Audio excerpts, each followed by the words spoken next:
नमस्कार बंधुगण, कहानी दुनिया को आपण मानक स्वागत। आज चलतु शुणा जह्नमामूर आउ एक कहानी जार ना है भोला ज्वाई। गंगा बाईंकर प्रफुल्ल नाम पुओटीए थाए। से बहुत भोला स्वभावर। पितृहीन हेले मध्य प्रफुल्ल थिला विपुल धन संपद अधिकारी। हेले पिलाटी दिनु पाठ प्रति तार मन आदौ आकृष्ट हैला नहीं। क्रमे से बड़ हैला। पाठ नथिले मध्य धन लोभरे अनेक लोक ताको ज्वाई करबाकू चाहिए। एपरी एक लोक जी ताकू कन्यादान करने को चाहूला एवं निज चेष्टार विफल है। से चारिआडे कही बुलिला कि प्रफुल्ल पागल हो जाउची। भद्रलोकर एपरी दुर्गुण थिबार गंगाबाई जानिपारी ही आरंभरू से प्रस्तावटी नाकच करि देइथिले। किछि दिन परे समवयसी बंधु मानकर विवाह हेबार देखि प्रफुल्लर मन मध्य विवाह पाई चंचल हैला। गंगाबाई चेष्टा करुथांती भल कन्या पाई। पूर्व प्रचार आउ प्रफुल्लर कथबार्तारू लोके संदेह करुथांती तार पागलामी विषय रे। गाजीपुर गोकुल दास को झियो रमा को गंगाबाईंकर खूब पसंद। प्रस्तावटी पक्का करबाकू माँ पुओ दुहे गोकुल दास घर को गले। आगुरु माँ कही थांती प्रफुल्ल को जे सेठारे जेपरी से आजे बाजे किछि न गपे। गाजीपुर गाँ सीमारे पहुंचीबा मात्रे गोकुल दास माँ पुओ दुही को भेटी निज घर को पाछोटी नेले। रास्तारे कौनसी एक घर पाखरे रही जाई से घर भितर को गले। इतिमध्यरे एक सुंदरी झियो आसी द्वार निकटरे ठिया हबा मात्रे प्रफुल्ल व्यस्त होई पचारिला, तुमे कौन रमा? झियोटी अल्प हसी भितर को चलीगला। गंगाबाई पुओ को कहिले, एमिति कौन केही काहाको पचारे? तापरे गोकुल दास बाहर को आसी सेमानंकु निज घर को नहीं गले। खियापिया परे जणे युवती को देखि प्रफुल्ल गोकुल दास पुओ गोपाल को पचारिला, ये रमा की? गोपाल किछि उत्तर न देई हसी हसी चलीगला। तापरे कन्या देखा कार्य आरंभ हैला।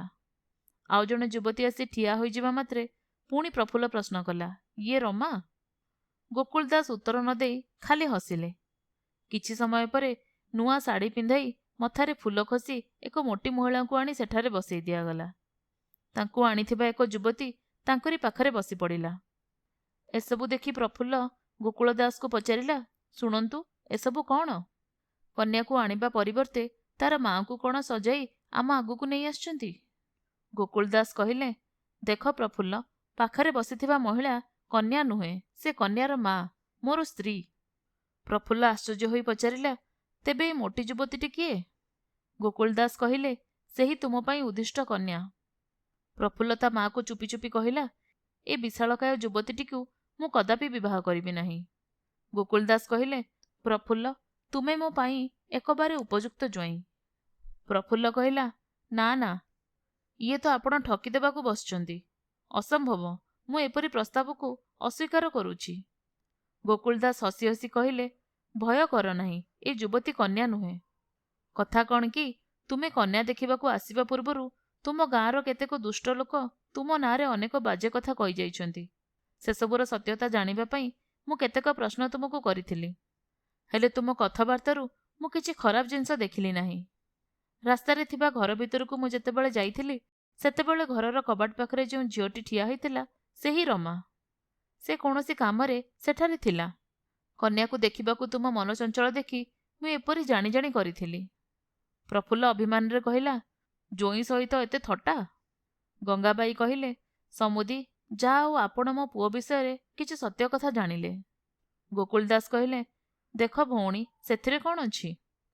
प्रकृतरे कन्यादान पूर्वरु अन्य लोकंक कथा न शुणी निजे परखि नेबा भल। इतिमध्यरे रमा को भल भाबरे सजाई सेठाकू नहीं आसिले। कन्या को देखि गंगाबाई खूब खुशी हेले, आउ प्रफुल्लर तो आनंदर सीमा रहिला नहीं।